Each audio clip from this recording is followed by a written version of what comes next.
Yo, what is up, everybody? Welcome, welcome, welcome. Look at you guys jumping in super fast. You all rock. Sorry I'm late today. I had some trades setting up. I was like, oh, I got really excited for just a minute. Took some quick ones, but kind of got carried away before I was able to realize, oh, crap, I don't have my prep done for the weekly meeting. So today I'm rolling solo. That's all good. I have some crazy setups today. I'm not sure if they're going to play out right now, but if you follow me most of the time, I like to give you stuff that's kind of actionable anyways, meaning like things that, yeah, what's up, guys? Things that like might not be playing out today, but again, I trade for a living. I want things that are able to make us money in the future. So I'm not the guy that's going to give you stuff. I'm not big on giving trades out as they're happening, like, oh, it's too late. I already made this, but it's going to be more things to watch. What's up, Julian? And things to like, a trade that's coming into its own right now and might be actually ready to just now begin. So I have a couple of those on deck. I'm kind of, I mean, they'd be wild. One of these is going to be crazy wild if it works. But anyways, and we have a couple of things playing out. But lottos all day, ER day, no. When Lambo, yeah, man. Apparently, it's going to get pretty freaky here pretty soon. I guess the eclipse is starting over where I am. Yeah, 10:15.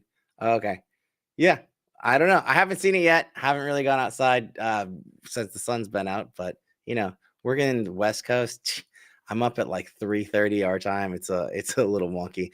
But anyways, let's get to it, man. So every week again, we kind of get through this, just kind of like bring everybody together. Oh, you know what? When paper I'm thinking we might open this up just for a little bit for like what is it, spring break? Very possible. Very possible. It won't be like the School of Gains, but maybe just to bring you guys in, show you guys around, see what we have. But anyways, it's very, very soon. And some of you guys, yeah, Miss Cleo is she's gonna be an important one today. What is her card today? Today is the Queen of Swords. Yes, this is true. The theme card for the week is the Ace of Cups. So last time I remember, Ace of Cups was like a really good card to draw. And we'll go through some seasonal stuff today. And that's kind of what the theme is. So if you didn't know, April is actually one of the best months of the year, typically, to trade in terms of, being long. It's a very strong month, if not the strongest month of the year.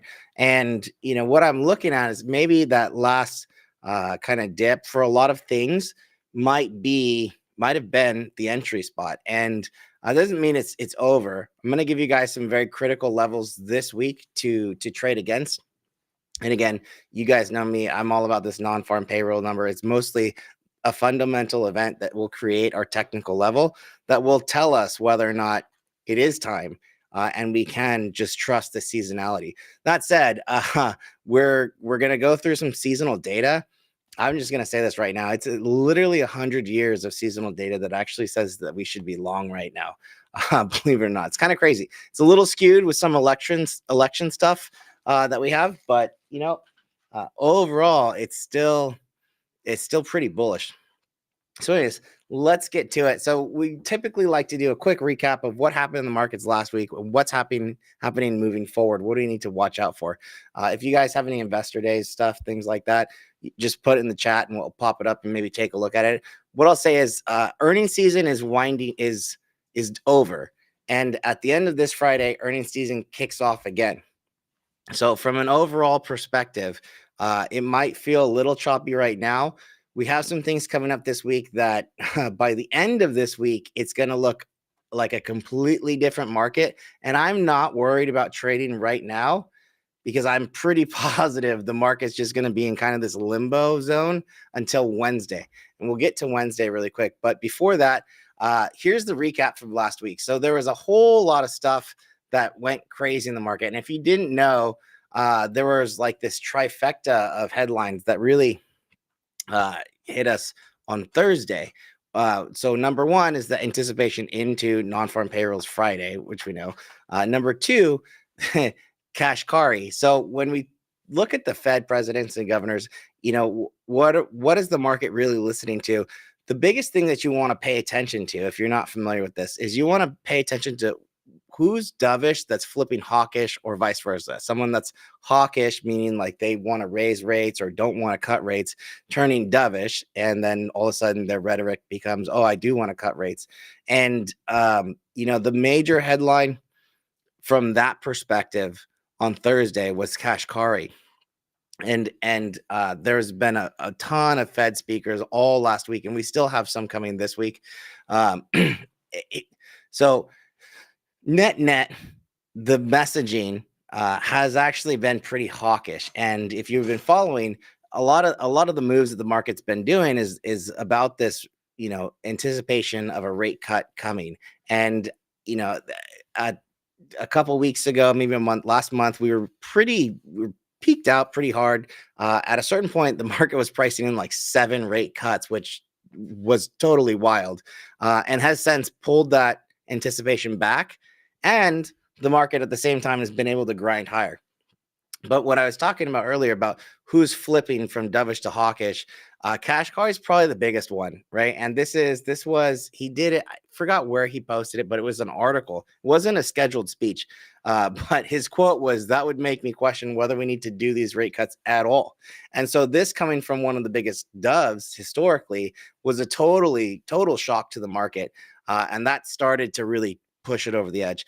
Earlier that morning, there was a lot of situations like from, let's see, Israeli issue stuff going on in the Red Sea, etc. And literally at 1:30, there was a press release from the White House, if you didn't know that. And this was the press release of Biden's call with Minister Netanyahu of Israel.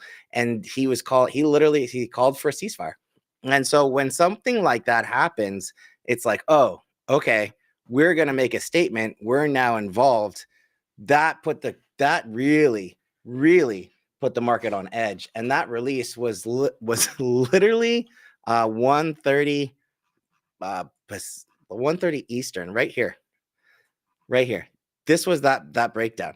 And so, yes, while there's a lot of rhetoric about the rates and things like that, the straw that broke the camel's back was at this moment 10:30 Pacific, 1:30 Eastern, and then a lot of the articles started coming out just after that, and we just free falled, right?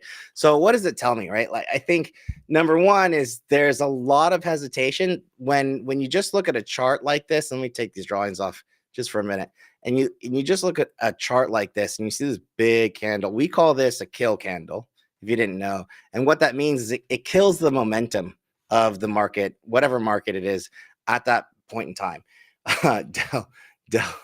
Yeah. Dell's in a pickle right now. So it kills the momentum at that point in time. And you can see that a lot of people were referencing like an NVIDIA when they had that huge sell-off right here. And so it doesn't mean that we're going to reverse necessarily, right? Because if you went short, whenever you see a situation like this, by the way, the best thing to do is nothing, right? Like, you don't want to all of a sudden hammer puts and just go short. A lot of times, 9 out of 10 times, this type of scenario will retrace and come right back up to it. But what it does is it creates this kind of range where the market is now digesting what just happened. Do I need to react? And that's exactly kind of what we're seeing right now. So we've retraced, or essentially come back into this entire range. And what I'd say is, if you take anything from that, if events kind of subside or that kind of goes away, then that should come back in, like, that should go away, and we should be right back to where we are. I think just having the rate rhetoric on deck kind of had the market on edge. So people were very jumpy. We also call those like an exhaustion gap, if you will. So intraday kind of exhaustion. The market's at all-time highs. People are wondering whether or not I want to stay long, things like that. But at the end of the day, it just creates some consolidation, and that's all we're seeing right now. There's no continuation to the downside just yet. So don't get over your skis on any of that. Uh, so again, some more Fed rhetoric, Fed speak. Bostic seeing like one rate cut. Economies saying economy is not speeding up, maintaining what we've seen. I will say, Kevin, there's a guy on Twitter who I love. Let me see, what is this? Cable. I don't have his. I don't remember his um, Twitter handle right now, but he's on Schwab Network a lot and things like that. And we had some conversation together on Spaces the other day. And one thing he said that kind of like perked my ears up a little bit was, so right now the GDP forecast is good. Like we're forecasting upside for GDP. But he said all it would take is for Boeing to decrease and that GDP forecast to start falling out of bed pretty quickly. And I was like, oh crap. Bad for GDP, but actually that might be good for that rate cut scenario. Hard to say what to make of it, but just keep that in the back of your heads. Maybe if the GD forecast does go down, that is a better story in terms of why we would want to cut rates. But we'll have to see. I think overall net, it kind of comes to this. Powell says Fed has time to assess data before deciding to cut rates, and they've been saying we're data dependent, and maybe a little too data dependent. And as traders, we're all about this high frequency data. The Fed is not supposed to be like that. But overall, look across the market. Yes, we're starting to trend a little bit more to the side. We're just now peaking below these kind of annual trend lines, but we haven't broken down quite yet. So the question is, do we make the breakdown or do we reclaim the trend? And if we do reclaim the trend, that's where that seasonal kind of momentum would actually pick up. That said, there is that next month phrase, sell in May and go away. So it's April, slightly into May with an election year, and we'll show you that on the charts from a historical data perspective. But after that, we get into summer. A lot of traders tend to take off, and we don't necessarily have a whole lot of momentum in actual summer. So a couple other things, if you haven't noticed, gold, commodities, they're just on absolute rippers. We have a silver trade on now. And, if you're not familiar with silver, I do believe it's been giving you better entries in the morning. It was just absolutely ripping face in futures pre-market today. It was like up 2% within an hour. It's at a very critical spot. And again, open interest has been growing in silver, meaning like they're getting longer in silver, whereas gold, a lot of positions seem to be coming off. So I think there's going to be a little bit of rotation into silver, and I definitely want to have like that on watch. I'm positioned there well. I'm not like irresponsibly long yet. We'll see. But I do think that's going to have a whole lot of legs. Plus, if you get into this like semiconductor stuff, silver's a big like metal in the industrial complex. So they might have that storyline going for it also. There was a lot of movement in oil as well. And if you didn't know, we kind of follow this SPR, Strategic Petroleum Reserve, and the government actually announced that it was going to purchase about 3 million barrels to refill that strategic reserve, and they ended up canceling the order. So they're aiming for sub $79 a barrel. Just know that basically the government has said out loud that if we see oil below 79, we're going to be buying. So consider that a very short-term floor. If you get that kind of position or you see that happening, it's that's what they're looking to refill at. So really quick, moving into seasonalities. This is 100 years of data. So, it's really hard to think short right now for me, just because, it is just, I don't like to guess a whole lot. I like to have statistics on my edge or on my side, so I have an edge.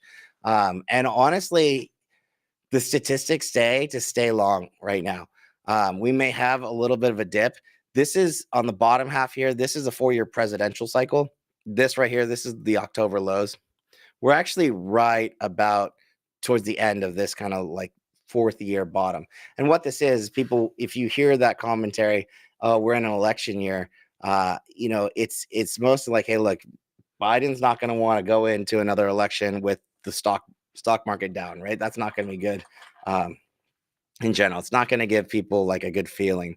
So they're going to do whatever they can do to make people feel good about the economy and where we're at. And a lot of times that has to do with how they think that people are feeling about their retirement funds or brokerage accounts, things like that. So, I mean, it actually does play into this quite a bit. So anyways, that's where we are. In terms of the just basic seasonality, this is just a monthly calendar. Again, this is over 100 years. The last 50 is in the middle. Blue is the like a total 100-year average. And then green is the last 20 years. So April and May, believe it or not, those are like really good months. April is legitimately that is the best month of the year.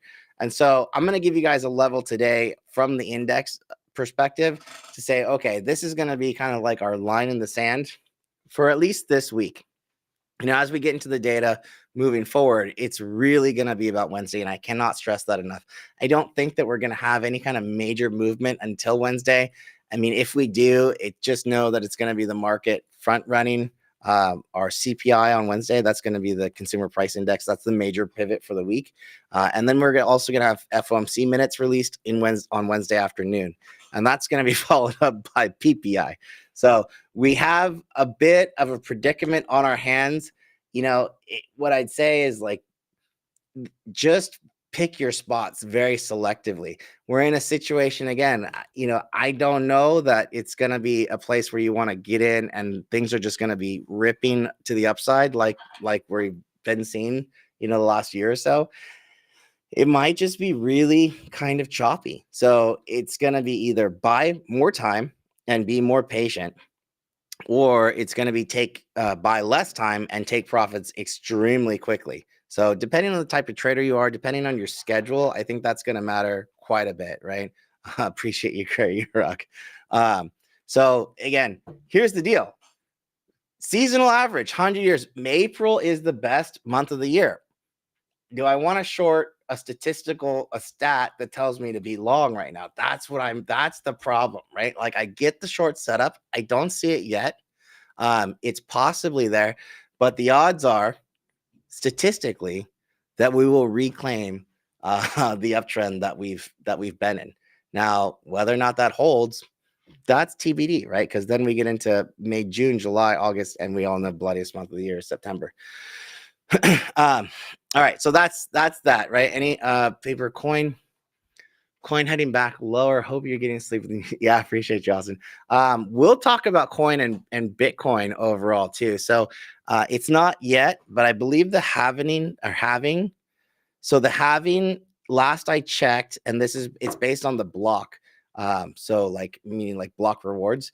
So I think this is important if you're not familiar with the Bitcoin kind of cycle. So there's something called the halving. And I don't have a slide for this, but the halving is when the Bitcoin rewards for the miners are cut in half. And if you don't know what that means, just a really quick kind of analogy is like if Bitcoin was this digital gold, think of it as real gold for just a minute. Let me take this down. Think of it as real gold for just a minute. If there's only ever been so much gold in the world, all we have to do is mine it, right? Like you get your Newmont mining, Agnico, whatever, and they just have to dig it up in the ground. And it's not that this is the misconception. It's not that the amount of gold is being cut in half. That's not what that's about. It's like you have to go twice as deep now to get to that next layer of gold or digital gold in Bitcoin's case, which means that like the difficulty becomes twice as hard and the rewards are half. But it also means that all the supply is getting smaller and smaller. So short term, it's going to cost miners and things like that a lot more to get the rewards that they were getting. But longer term, and this is what I mean, longer term, the price of the asset should go up because more people own it, if that makes sense. And you're probably not going to sell it. Hopefully you're not going to sell it. In terms of the price action, I'm just going to tell you this right now. It's not, there's a run up into the halving, right?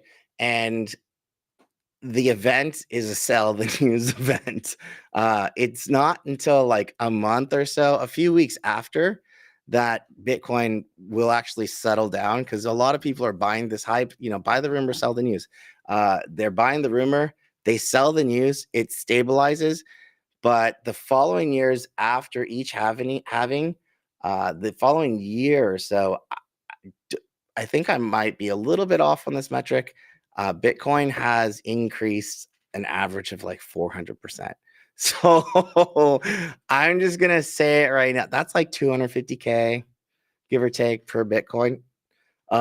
True story. And then it's a 4-year cycle. And then on average, it's dropped about 80% from there. So you're probably going to get a little pop, which we're getting right now as we toy with these all-time highs, and then a little bit of a pullback. But honestly, if you've been in Bitcoin forever, even if it pulls back to 50K, do you really care? I couldn't care less. And then a long-term rip for like the next year and a half, 2 years, and then a huge fall off, which if you do the math, like that would take it up to like maybe 200K plus, and then back down to probably 65K for a base, 3 years, 4 years down the road. So just know, and then repeat, right? But that's the cycle of Bitcoin. It's just what it is. I just don't want people to misunderstand of like, what does it mean? The halving, is half of the supply going away? No, right? It's just the rewards are being cut in half. Rips after halving, the run up is for sure sell the news.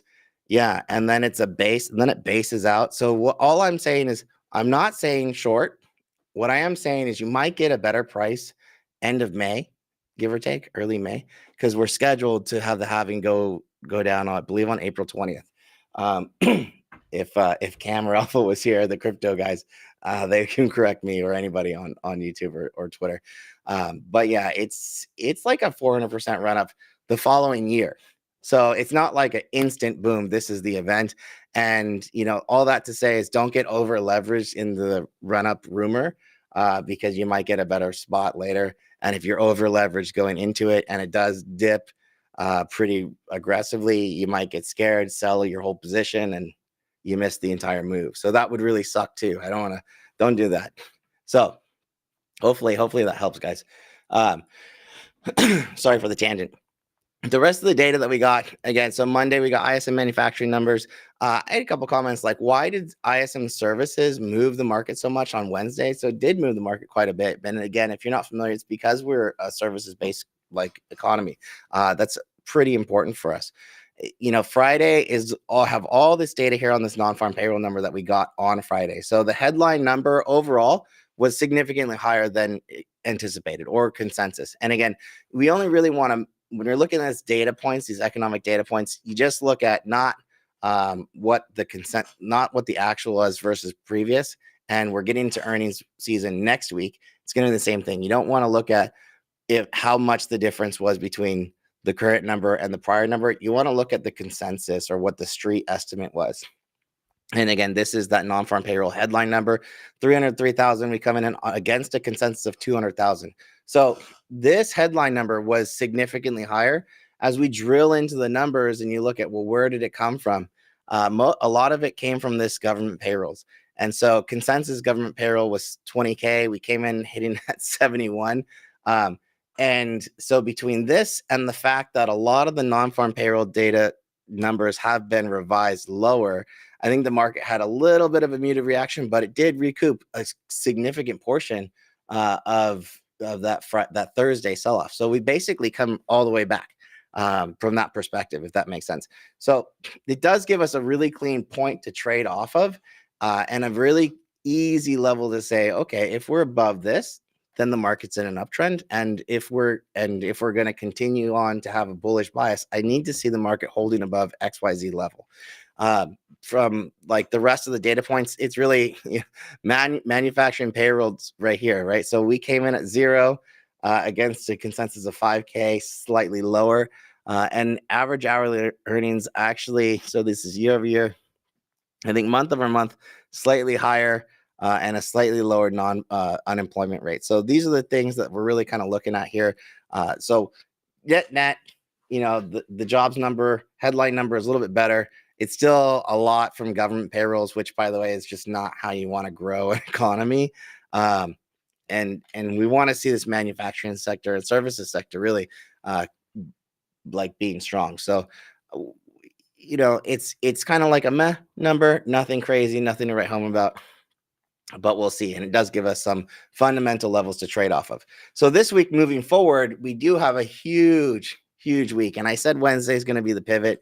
It's absolutely going to be the pivot. You still also want to keep these bond auctions on your radar. So we have a 10-year and a 30-year bond auction. I believe that's it. You guys can correct me if I'm wrong. I didn't see us. So 7-year we had last month. We got a 3-year tomorrow, 10-year, 30-year. Yeah, so we're having what's concerning is it's still just like this ton of liquidity hitting the market, right? So we're still printing dollars. Whenever these bond auctions are happening, that's us printing money. But it is what it is. So we got consumer inflation expectations today, not moving the markets. Tomorrow we have something called economic optimism index, not going to move the market. So it's all going to be about Wednesday's CPI number. So Wednesday we have the market's favorite inflation gauge, which is actual CPI. And then we have the FOMC minutes later on in the afternoon. And midday, we also have a 10-year note auction. So 1, 2, 3 catalysts on deck. We have the trifecta once again. It's going to be a tough one. It's going to be whipsaw. But what I'd say is after that, and then after we get our Thursday PPI, we should have a very clean trend to trade off of. So between now and then, and sorry, PPI comes in Thursday morning.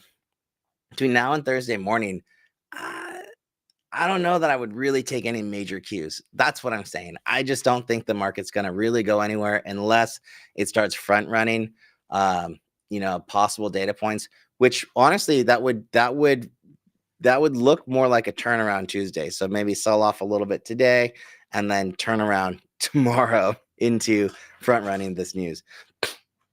Excuse me. So that's what we have on deck. Earnings, we don't have anything. Everything's done. We get into actual earnings next week or this week. So if you haven't noticed, the weed stocks have been on an absolute ripper. We do have Tilray. So that's really interesting. I don't know that they're going to have good data tomorrow, but again, it's all about that expectation stuff. So, MSOS is the ETF that tracks all of the weed stocks overall. Canopy has been on a huge ripper. It's kind of run into some serious overhead resistance though, just around $11, give or take. So just keep that in mind. Tilray, I don't believe has moved pretty much at all. So it has not made the move. Let me take a look at the chart. Ooh. Hopefully I don't have to eat my words here. But yeah, tried to, pulled it back. Ooh, I guess it did make a huge move. Take that back. Since March. Wow. Okay. Well, I suck. It's almost doubled since March. They all have doubled since March. And they're all kind of doing the same thing, running into some overhead resistance. And Tilray is the first of the bunch to kind of kick this off. So if you don't know what's going on, there's, laws being passed right now. Is it legal in Florida?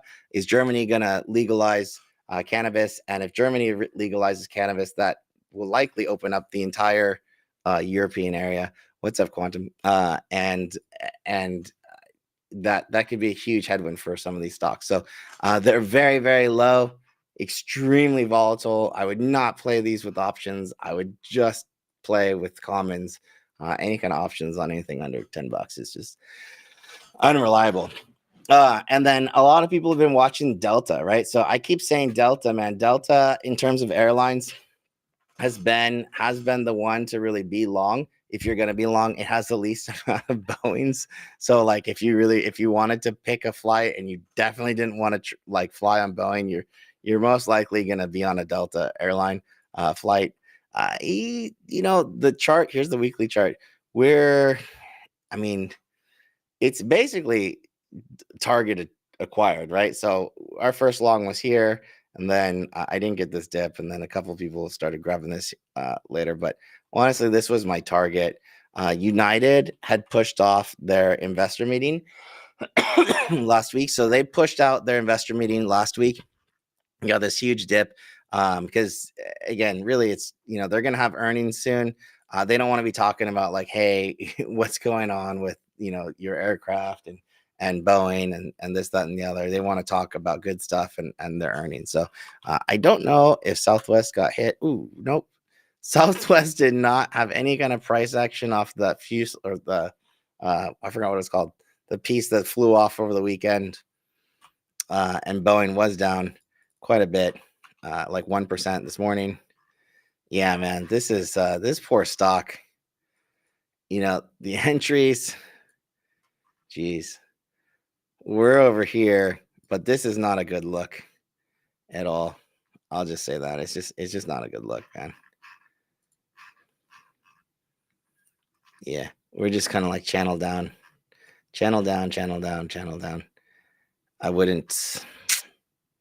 Yeah, I just don't want to touch it. It's a duopoly, maybe, but maybe there's another airplane that comes in. It's a White Wolf wants 160. What is this White Wolf? I don't know. Oh, is that Tilray? See, I'll pull up Tilray for you guys. Yeah. So this is Tilray. Just a little tip. Any quote unquote penny stock, anything that's under $10, I would just defer you guys to look at a daily chart. Don't even tinker with like 30 minutes or whatever. I would just to get your trend, just look at the daily chart. Everything else is really going to be very noisy. Like these things look like the VIX. But this is, so when I say ran into a little bit of overhead supply, this is what I'm talking about. So it's this kind of like what we say like order block, or this area right here where Tilray was really this is a hard time for Tilray, right? The thing is, like, Tilray, of all the weed cannabis companies, this can get extremely squeezy. Yeah, I traded it over here, but you know these can have an epic short squeeze type of moment. So I would just keep it on watch. Uh, and again, from this daily perspective, look, we're not really out of this trend, but even if it cracks over 350, what's going to happen is that you have a whole nother level right here that this has to contend with. So you're going to have the same thing. But that said, if it does, right, crack over 350, you get straight to like 455 and start taking profits right around there. That's going to be this whole kind of upside supply, overhead supply is what we call it, right? But in between here and there, this is a low, what we call like a low volume pocket, meaning when it broke down here, extremely low volume. This is a visible range volume profile. So hopefully it just disappears. Yeah. So 340 is where all the volume just disappeared, and then it's nothing but sellers. So there could be some long-term buyers stuck in here. 450 is your level. So you see what I did there? So we take this prior, call it kill candle, and you take the low right before the breakdown candle. That's right here. And so between here, let me take this block off. Between here and here, I really like all of this. This becomes your low volume pocket that the market likes to fill. So a lot of times you see these kind of situations where over 350, 370, it'll probably chop a little bit if it does like this, but you might have a day that's like boom, straight through, and that day becomes like more of a chop and it fills this area. So low volume pockets, kind of like a gap, right? They get sucked in. It's just like an area that sometimes the market wants to kind of fill in terms of from a volume perspective. 3 hour versus 2 hour. I have like, I don't use a 2 hour. I use a 3 minute chart. I use 15. I use a 30 minute. It's just like this thing. It's like divisible by 3. But a 3 hour chart. So the truth is, I like a 3 hour chart because it gets a better view.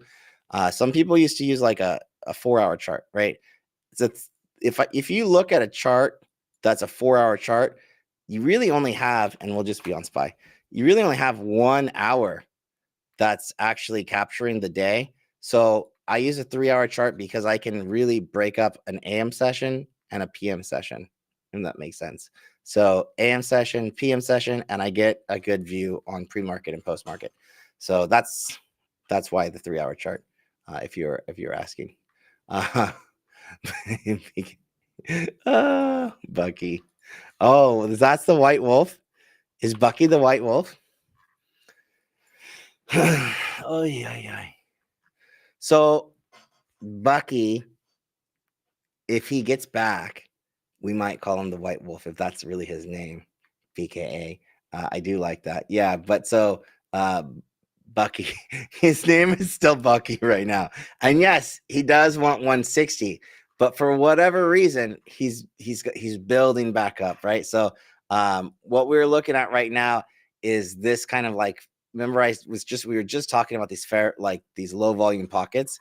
And this is a perfect example of one of those low volume pockets right here, right? So from here to here, you created, Bucky, or the White Wolf, created a very low volume pocket. And really, you could have said, well, this kind of filled in here. But as we pull this all the way over, right, and it's not necessarily here because of that top right there. As we pull this over, that's where Bucky is basing, right? And so as long as it's holding this, I want to be constructive. I will say there's a difference between being constructive and maybe having a good spot to pick up, like to stop going down. Doesn't mean that it's immediately going to go up, right? So markets are either running or they're resting, right? So again, this is an example of, the Winter Soldier has had a huge run. It's now resting. And it's coming back. He's coming back from Wakanda, and he might become the White Wolf sooner than later. There's a breakout level. And so what we want to know is, when is Bucky going to break out and become the White Wolf? It's got to be over this overhead supply. So between now and then, it's a lot. We do have another low volume pocket here, right? So this area. So when BK says Bucky wants the White Wolf wants 160, yeah, for sure. I think that's a no-brainer. And definitely if we get over these tops right here. So we had a little bit of a breakdown candle. I'd see over 155, 156 to be a little bit safer. You get a close over 156, it should be boom, we open at 160, done, right? But the thing is, at that point, do we continue or not? That's what we don't know, because it's going to get to this 160. It's going to fill that low volume pocket. And a lot of times it will consolidate. It might come back to 158. And we want to see Bucky or the White Wolf hold that 158 and then continue on to the upside. That's what we want to see. That's constructive. But does that mean that I want to go out and buy like super long dated calls? No, hell no, right? Because I'm just going to decay away. I do think that as we come into that earnings catalyst, which isn't until the end of May, we will. That's when I think we'll start to see some pre-earnings run, right? So if you're not familiar how that works, it's about 2 to 3 weeks before the actual earnings event where you'll start to get some real kind of momentum. And we're about 5 weeks out right now. So it's not quite there. Do I see? So Live on Edge asking, if Snow loses 150, what are the downside levels? I mean, 130. I mean, if Snow loses 150, it's like this. So same kind of, there was one little like low volume pocket that we were just looking at. I'm going to go back to, I found it. So if it does, then you're just kind of looking at this possible fill maximum, and maximum 143, 144.50, right? Absolute maximum. So that's where it gets to me, like, what's my risk reward? My risk reward is significantly better to the upside, no matter how I slice it. And on the right hand side of my chart, you guys will see this little volume shelf. This is the big buys, right? If you get this shot, and this low right here before the absolute lows, this becomes what we call like a price of interest, and that's about 145. So, what's the downside under 150? 145. But I would be a buyer anything under 150 if I saw that. I just don't think we're going to see that, right? What I'm seeing right now is consolidation, low, higher low. This fair value gap from this very most recent low, I do see us consolidating to the upside. So building another base right here. I just don't, I think that's just me, right? It's kind of like, do I want to sit if I'm long Snowflake for long term, which I am, I don't really care 155, 150, 145, right? Because I'm not really trying to sell this below 200, right? Or 150. We're not 150. I mean, yeah, 220, maybe. I'm not even gonna think about it. Sorry. But that's what it is, right? Like, and however long it needs to take to get there, that's however long it takes to get there. So anyways, that's my thoughts on that. A couple, I see your Uber, we'll get to that for sure. If I YOLO buy, we'll YOLO buy if 145. Yeah, but then if you don't own it and you never get there, you'll miss the whole thing, right? That's the question I'm at, right? Like, do I want to? That's what I'm saying, right? Like, you might miss the whole thing. So anyways, we started getting to this. Do you guys want to talk to Miss Cleo? You tell me. I mean, it is the eclipse day. Let's do it.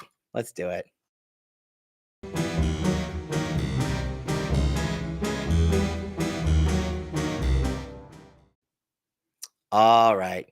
She is in. This is Miss Cleo. She's been knocking on my door. I guess happy eclipse day. We'll see. So this is the reading. So the theme card of the week, Ace of Cups. Left to right on the bottom is where we go to the days of the week, right? So Queen of Swords. This is the, I don't know what this is. Two of something. Anyways, Ace of Wands. So ace, page, right? Does the day start with Yeah, I mean, Queen of Swords. We'll see. I don't know what any of this stuff means. I was hoping to get Sharky on today because he's like the astrology. He plays with it, but anyways, we'll see, right? So theme card is, and I just kind of shoved this up because it's just a little bit easier. I can zoom in here. So theme card is the Ace of Cups. Last week gave us the Fool, which was supposed to offer a bounce into the fade. Instead, we got the opposite move, blah, blah, blah, blah. So tells me that something strange is happening and the energy of these cards could be shifting. Okay. In any case, Ace of Cups brings new starts. Like crypto, she does a crypto reading too, accompanied by a surge of emotion. That tells me that prices will be extreme this week. I would agree, especially after Wednesday. Historically, it's positive, so the bearish Fool could continue to get squeezed. Let's see what the daily cards say. So Monday, this is today, right? This is a wild card to start with the week. Queen is both sharp tongue and sharp sword. This means that no support or resistance line is safe. Oh, great. Talk to me about Dell. Anyways, treat this like a trend day to ride the momentum again. Surge of unanticipated entry. Don't take it. Don't take an unnecessary risk. I mean, I think it's just like this is one. Oops. It's just not gonna be like the read. Sorry.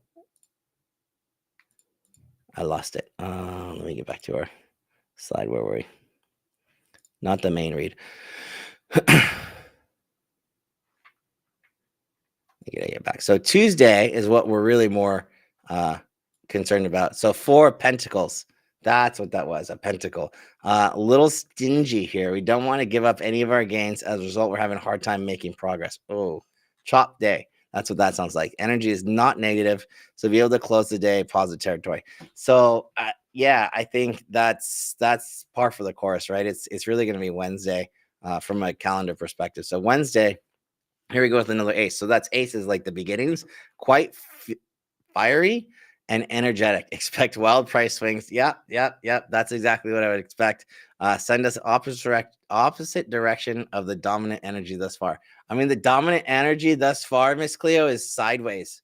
So, I mean, if anything is opposite than sideways, I will take that for sure. And fate would have it also slightly negative bias. She doesn't know. This is a trend day. Look, I would agree. Yeah, treat it as a trend day for sure. We'll get that first move and then boom. And just like that, Dell likes to reclaim it. All right, love it. Thursday, back-to-back aces mean another mean reversion, which makes sense. We have PPI. So Wednesday, CPI, and then FOMC minutes, and then Thursday, PPI.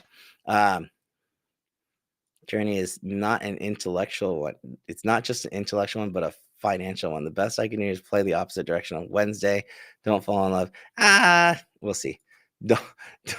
Don't swing Wednesday. How's that?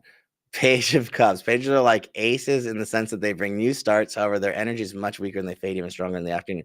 This one says to expect a surprise of some type, perhaps a message. A message. That's wild. Because there's nothing on the calendar. This usually if she nails this, you guys, that's gonna be wild. Nothing is on the calendar that I know of for Friday, except for maybe some earnings from banks. This news will drive action in the day, at least the early part. The good news is that it skews green historically, so we may close the week on a positive note. Same as expected with crypto, so perhaps it's a double whammy. All right, well, that's all she wrote. She's calling out some crazy stuff. So trend into mean reversion into a news-driven Friday to close out the week. I got no news on the calendar for Friday. But anyways, let's see this. I promised you guys a crazy setup. I believe I did. So who knows what this stock is? ANF. Abercrombie Fitch. This has had runs just like this in the past, like this. And then you kind of get this like, ooh, peter out, right? And every time it's had these kind of runs, it actually has failed. So this and a pretty heavy fail. So the reason this is on my radar right now, we got a little bit of retail sales. We also got Ulta, who died. I love Elf, but she got clapped with the Ulta news. And then Estee Lauder also is just another one that's been really brutal. But this is all to say, like in that same kind of like retail sector, that was specifically makeup. But in this area here, we're actually at a very, very critical level. So blue line here is the 50-day simple moving average. White line, if you can't see it, hopefully you can, is the 20-day simple moving average. This guy has really not breached its 20-day, much less seen its 50-day since May of 2023. And since then, this is a $20 stock then, and we've just been on an absolute ripper. I actually think it's time. I get a feeling. So there's two ways to go about this, right? So number one, if we get a daily close below the 50, it's not going to be looking good right now. And this is what I said, we're at the point where this could be like the time, but it's setting up, right? So I'll tell you guys exactly. What about Rubu? I will take a look at Lulu for sure. This is a time where like the setup is starting to play out. It's peaking out, but it's not like firing on all cylinders right now. So there's two levels on ANF, and one of them, I mean, today, this stock usually doesn't have a lot of option volume at all, but today it does. Wild, right? Today it does. And the volume is on. The volume is on this Friday is 115 puts, and I think that's a pretty critical level. So we go on this volume shelf like peak to peak. That lower peak is 116 right here, where the last two times that people stepped in. I will just say if she loses this, it's a wrap. And she goes straight down to 104 and maybe even deeper. And when remember talking about those low volume pockets, you guys can see on the right hand side of my screen, there's a pocket here that has zero fill whatsoever on a very heavily upside uncorrected chart. That's down sub 110. And it gets kind of brutal after that. So I'm not saying like, hey, we're gonna go out short this stock to nothingness, to zero. No. I think that there is a trade that is heavy and possibly starting to develop right now. So there's two things, right? One, I'm gonna do this. I'm gonna take a small pot shot on those 115 puts. That's just me. Yeah. And I'm gonna follow some of this volume. I just most of that was being executed this morning at about $75 a share or a contract. I'll just say that. I'm not really tripping on what my entry price is because I'm kind of looking for that 110 to fill out the week. If we get that, typically we like to play these kind of like moving average ping pong balls, like ping pong, which might actually look like I don't know. Anyways, it's a big setup. So I want to have a shot on goal in case it happens quickly. If not, and it's a small, teeny tiny shot. If not, we could hit that 115 and bounce right back up. And in that case, I have two spots that I want to look for re-entering. And so that is going to be right here, 130, believe it or not. So we call that low volume pocket. A lot of people call it fair value gap. And then also at the 20-day simple moving average, something like this, right? So there are two upside levels to really take a look at right now. The way that this is probably going to play out is that if this does happen, this is going to be like an intraday type move. And then you're going to see a lower high that closes somewhere down here. And then extension. And that would lock in like lower high, lower high, lower high, low. If there is something that happens down here, breaches this low and then bounces it right back up, lower low, another lower high. This is our primo entry. And I'd be looking at like May. So this is not really a short-term trade. I'd be looking at like May 110s, maybe even 100, something like that. Yeah, ANF is like Ruru 360 monthlies. Yeah, so like it's small shots, guys, because it could be like nasty pay. But it's just like this. So Ruru, Lulu, this is spelled RU. But 360 was a level, right? And I think that's where we looked for it. It's hit that. So this purple line is a 200-week simple moving average, weekly SMA. So this red line is a 200-day simple moving average. When you breach these, you do want to turn these weekly moving averages on. This is set 1 week length 200. Yeah, I use the close. But yeah, weekly simple moving average. That is like I don't want to short this hole by any means. I will say it goes back to that markets are either resting or running. This isn't going anywhere. It's just not going anywhere. That's my 2 cents. It's gonna need 6 months of going sideways probably. Here's our kill candle. Yeah, straight through them. But I mean, long term, I don't think so. I don't think you have a long term lifeline here. But this is, I guess this is where it is, right? So this is what they're looking at. Take this and that's what the bulls are looking at. And you'd really just kind of be looking for, this is a 1x2 standard deviation. If you get a bounce, the break is going to be over that 387 and then maybe back up to 4. At this, we're looking at like a next year type trade, guys. I don't think this is happening this year. But if you breach and you fail, you are looking at 300 is what you're looking at. So I don't think this is ready to do anything. Huge moves.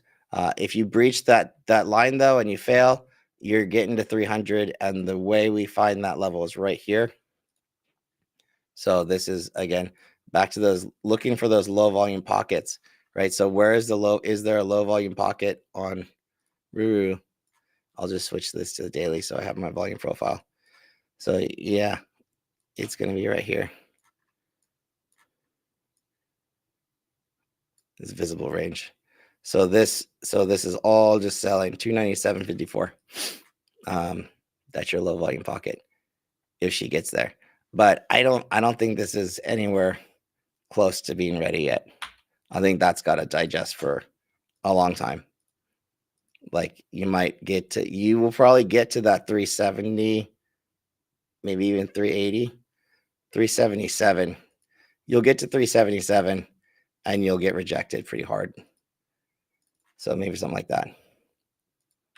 I'm getting 377 from this volume shelf. So unless, again, this is where unless she's trending well over, and I would say 390 just to be safe, but it's 387.50. But yeah, 390, just 395 even to be safer. Yeah, she's gonna have a really hard time. But right now, this is a clean downtrend, but it is time to rest on reroute. Someone asked for Uber. So Uber, this is an example of like running or resting, right? So how long has Uber been in a consolidation? 2 months. Is it time? Not necessarily. So like this could give you another month of consolidation. You have earnings. That's going to be a catalyst May 1st. So you may get a little front run. I would just take this quick 78.85, and I'm on a monthly calendar, like 76.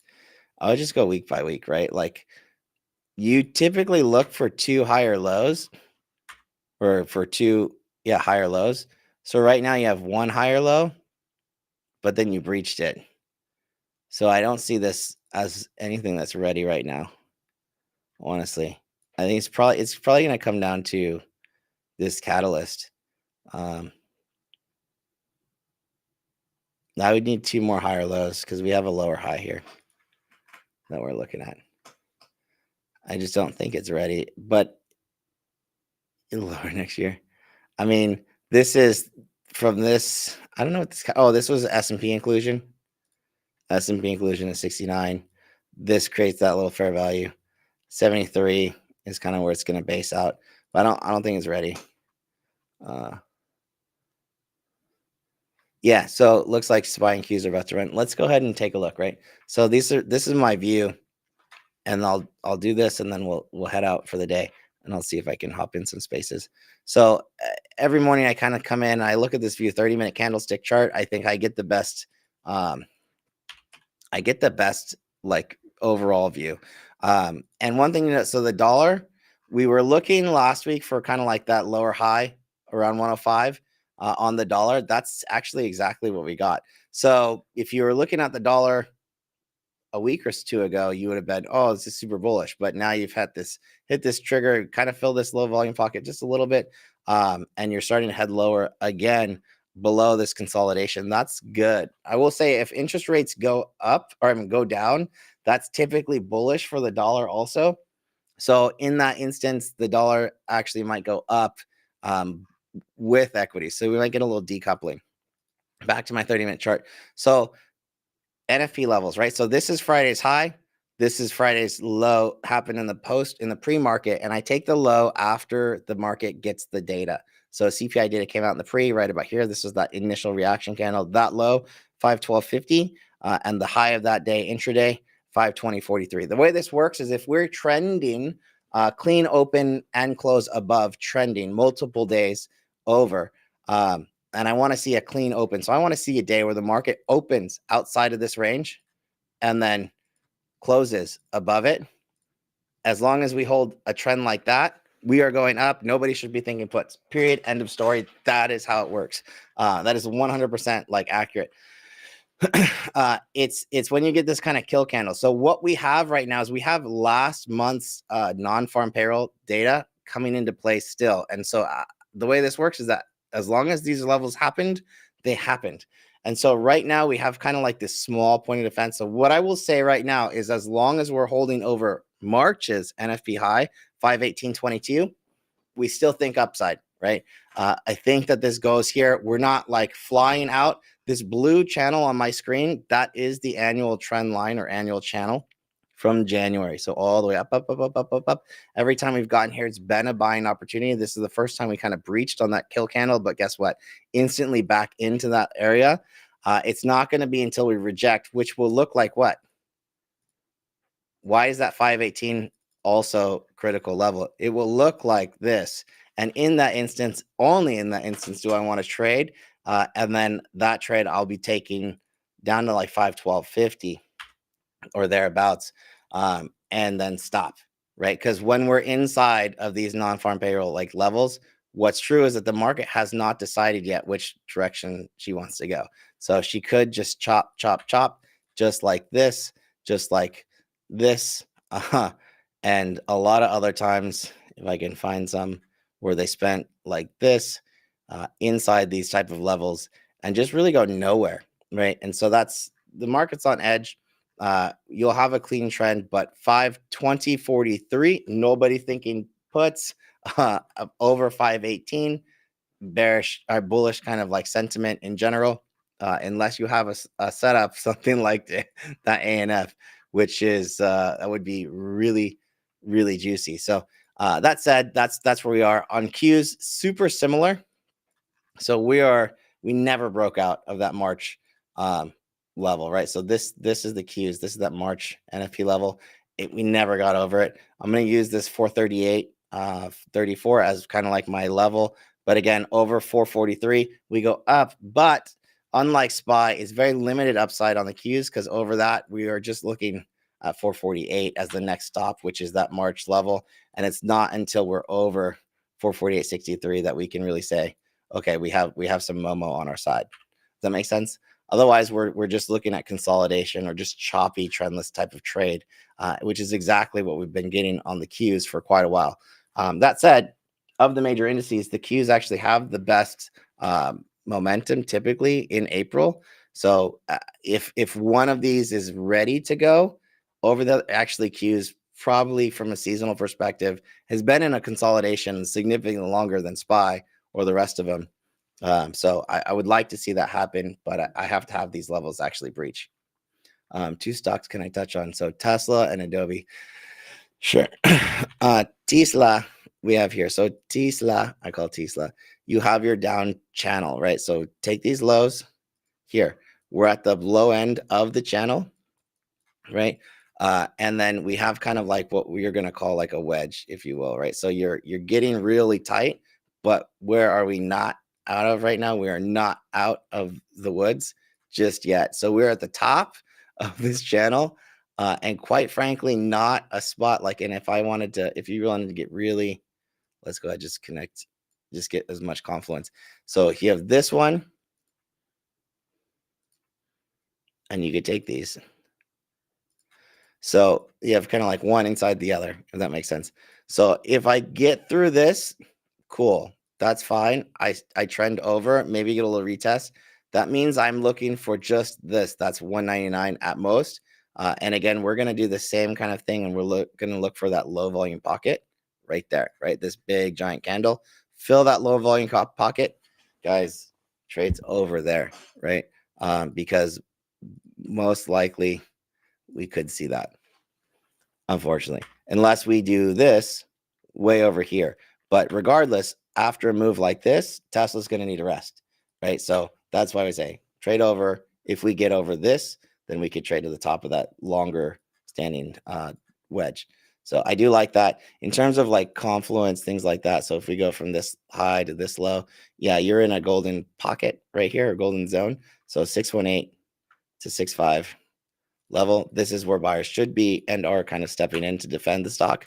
But it's kind of like that winter soldier setup, right? Where does it necessarily mean it's ready to roll? Not necessarily, but it's constructive. It's good to see her. It's good to see her going, and she's at a critical point as we speak.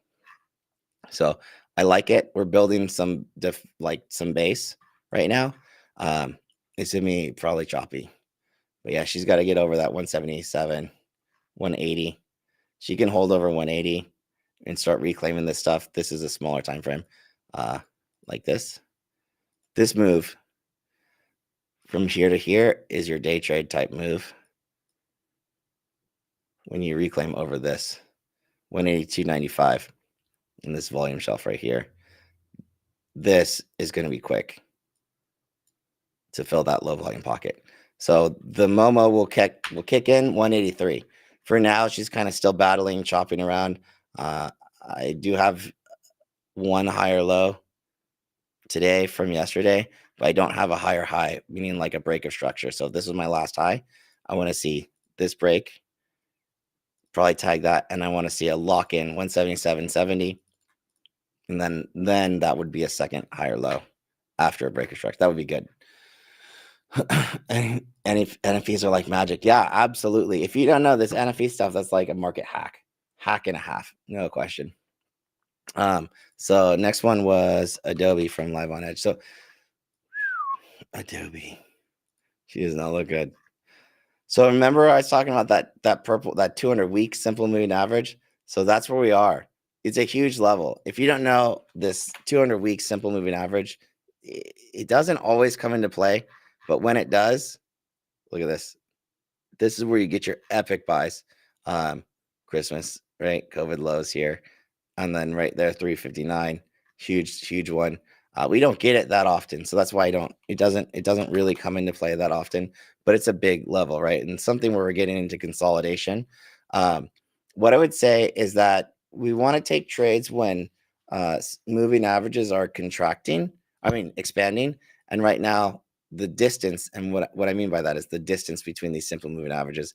The distance between these simple moving averages on Adobe are looking to probably start contracting. I don't think that she's ready, unfortunately. I think that the level's coming, right? It's a good level in general. Huge consolidation base. Like, look at this. That is like huge base. Like this. That's massive. That's exactly where we are. But also think about this. Last time she was in this zone was 9 months of consolidation. So again, markets are either running or resting. Last time she was here is 9 months of consolidation. So I mean, it looks like a good spot, but I think this is like a commons type situation where maybe you could like nibble. And if she does go, you're just going to be filling these, again, low volume pockets and then stopping, right? So low volume pocket here. If you're thinking day trading, that's fine. Day trading, you would be, if you get a close over 487, a strong daily close over that, really like 489. If you see Adobe at 490, how's that? Then you should see a quick like $7-8 move to there. But if I took it now for that kind of move, it might just chop sideways and I might get stuck for like 2 weeks. And by the time it hits it, I might not make any money. So it's, like we're option traders. Most of us are option traders. I'll just tell you, timing is 10 times more important than your actual levels or price action, right? Understanding where that momentum is going to kick in and when something's not ready to trade. Those are the kind of things, right? Let's do one thing. So Dell, I love Dell. I love it, right? I might add to this guy today. I'm not gonna lie. So 125. So I like this long term. I think the market's repricing this guy fully. Unfortunately, we did catch a little bit of double top. Man, this chair is squeaky. I'm gonna need. But we're basing. Remember, I said I want to see higher lows. Last low, another higher low, and we're over this major peak. So I still like this a lot. I'm not gonna add. I'm just gonna stay put. I bought equity up here. Yeah. But I still think this is good. As long as it's a higher low. I don't want to see this, closing below 125 right now. Because that if it closes below 125, then I'm below this. And that's what I'm like, I don't want to see that because short dated. Short is May. So I have May. Short dated May options will get destroyed on this. And you guys might not have gotten that. May is short dated options.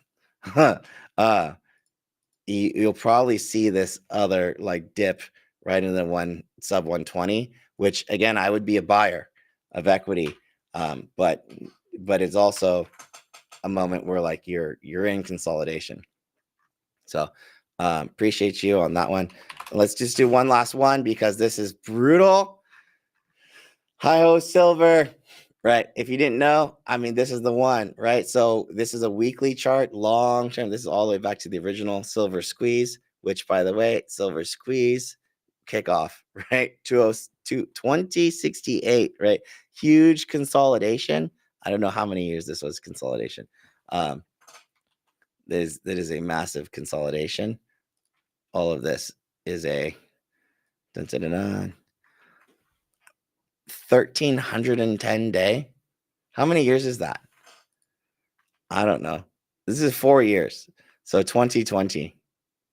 2020, 4-year consolidation breakout in effect. There's another level here that we have to get over. And if you take these little two, I'm looking at SLV, the ETF that tracks silver. It might not be the best one. We can do this on SI, which is silver futures if you want. Let's just go ahead and do that. And it looks a little bit different. So silver futures is saying all systems go, boys and girls. Whoa. Okay. That's saying all systems go.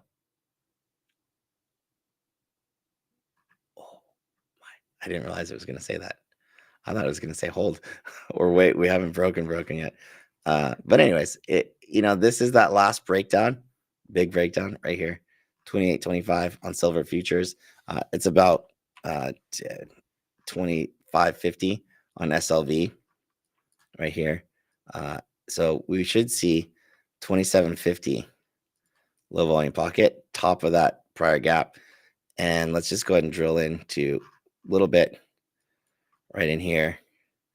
So this stop brings us to this.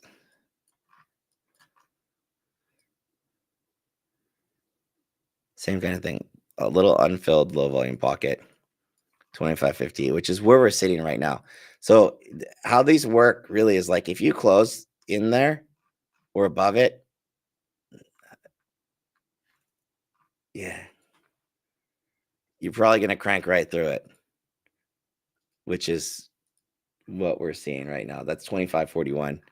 If I drop down, there she is in all her glory. First hourly candle open, looking to close above it. Oh, it's a big one. Anyways, yeah, so that brings us 27.50 in short order. If that goes, that's a big deal. We're on our way. If you're not in, maybe you get a dip, maybe you don't. I'll just say sometimes this gives you a good entry at the open. That's all I can tell you. But we're looking for 30 easily. I say easily. I'm looking for over 30. You want to look for over 30, really. But 32 would be ideal. If I take this and I just take a quick fib, I'm going to take that main consolidation, not the whole thing, just the core of it. Throw us an extension on it. 31. So $30.87. Taking just this main consolidation area right here as your first $30.75. Target one, main primary target. If you look at this on gold, how that kind of pans out, it's very similar. And we'll just do that. That's basically where we are already on gold, right? That was that's GLD. There it is. GLD, I already had it, right? So it took the consolidation. This is the move that gold already did, taking us to 215, right into 220 areas. That same type of breakout on silver, which is a higher beta, makes the move a lot faster. We just said would take you to just over 30 pretty quickly. So I love that. I like that. I like Dell. And ANF is closing towards the lows. So far, so good. All right, guys. I think that's it. Appreciate you guys. Did I talk about ANF already? Yeah, I did. ANF, it's a setup now. It looks like it's so ANF. Just this is my main watch. I mean, and it's not necessarily going to be a short trade, right? The 50-day breaching today is first time, right? So first time it's happened in a long time. It could easily bounce. So it's very small shots right now. It's a first time in a very long time that she's breached, possibly closed below. Some of these high flyers, ELF, etc., have had a pretty heavy pullbacks in the retail space. I mean, it's a large uncorrected move. So that is what it is. If it doesn't, and I need to zoom in just a little bit. So we've had this is a daily oscillator. If it squeezes down tonight, it's going to squeeze down pretty quickly. Hourly setup is going to be the first day that she closes below the 50-day.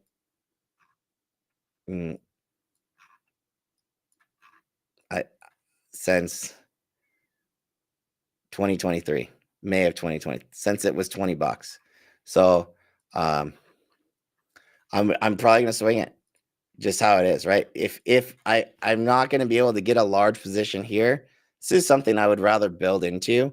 And like I said, if we get a bounce, like I'll like to build into this closer to 130, right? And then take that shot. But I don't want to miss it just in case. It would be like May 110s, something like that too, if I want to really like start on a larger, little bit longer position. So anyways, that's all she wrote, boys and girls. Appreciate you. I know we went a little bit over today. We've been doing it. So, all right. I'll see you out there. Adios.